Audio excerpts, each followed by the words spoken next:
comment was, Dave, everybody heard this. Pascal got into what you have to do when you pick them, and I'm just saying, well, you're going to develop them, and so your progression, your booklet, whatever curriculum you provide to take them there, that's your job once you pick them. So when you pick them, you don't pick them based on how skilled they are right now.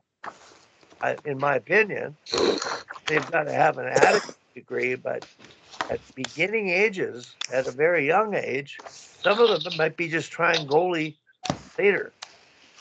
And so, Dave, would you talk about the criteria for selection at your young ages, like U11, U13? Again, Dave, sorry to have you repeat yourself. No problem.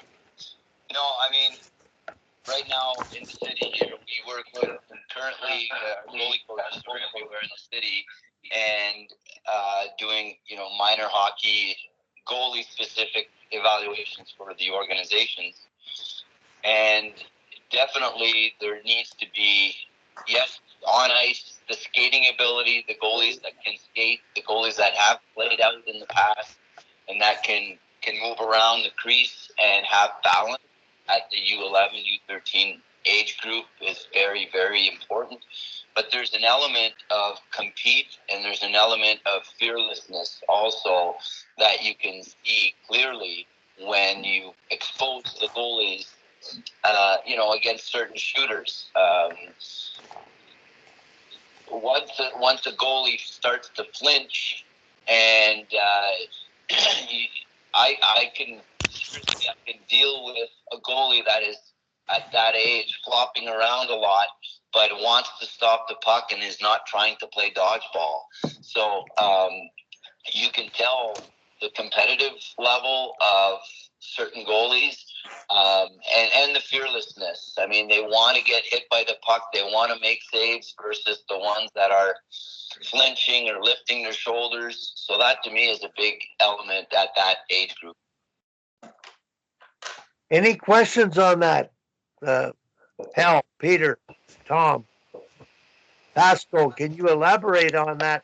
The intangible to me, when we get down to the bottom of the list of players, you've already picked your top 14. You're looking at your last 3. To me, intangibles are the only difference because they're going to get better if they have the intangibles. Right. Yep. Go ahead, and then I'll ask Pascal to comment. Peter? Oh, okay. I'm sorry. I didn't hear you.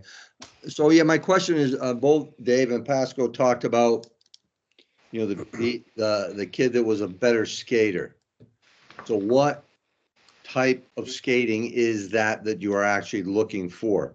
There's the different motions, right, that the goaltenders have to accomplish in the crease compared to, a forward or a D. So are there certain drills or certain things you look for in the actual tryout process for them to skate to reveal if they can, quote unquote, skate as well as a goalie, or is it just in general balance, being comfortable with all the pads taken off them at that young age and being able to just physically move around? Pascal?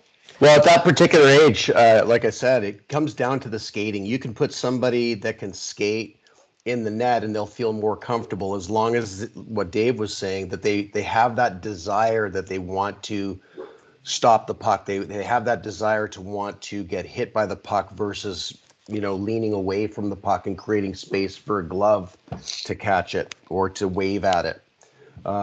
So those are, that's why I said at the beginning, it's not so much an evaluation of selecting the goaltender, it's an evaluation of what their skill set inventory is. Can they skate in a shuffle position with their toe caps pointed up the ice at the shooter with their hands aligned and their eyes on the puck? Can they align themselves that way? Or when they move, is the glove pointing in one direction, is their toe cap over here and things like that? So it's just about trying to gain some level of coordination of skills. Their highway from their head to their feet is short and quick versus maybe a really tall kind of lanky kid who hasn't built that super highway yet might be kind of a Bambi on the ice and lack the balance. So those goaltenders that are bigger, if they skate like they're 5'7", they're in their shuffle, they can be square up to the shooter without recruiting extra muscles or extra body parts to move them laterally, then they would be up a little bit higher than the guy that doesn't know that yet. But I'm very careful not to pigeonhole them because everyone develops at a completely different rate of speed than the next guy. One guy might peter out very early, one guy might not have the work ethic, and the other guy might be every single day, no matter what you tell him, he's doing it, plus he's doing another 10% of his own. So that's kind of like what Wally's talking about is, do they have the desire to get better, or have they finished, or is the tryout the finish line for a lot of goalies? Okay, I've got another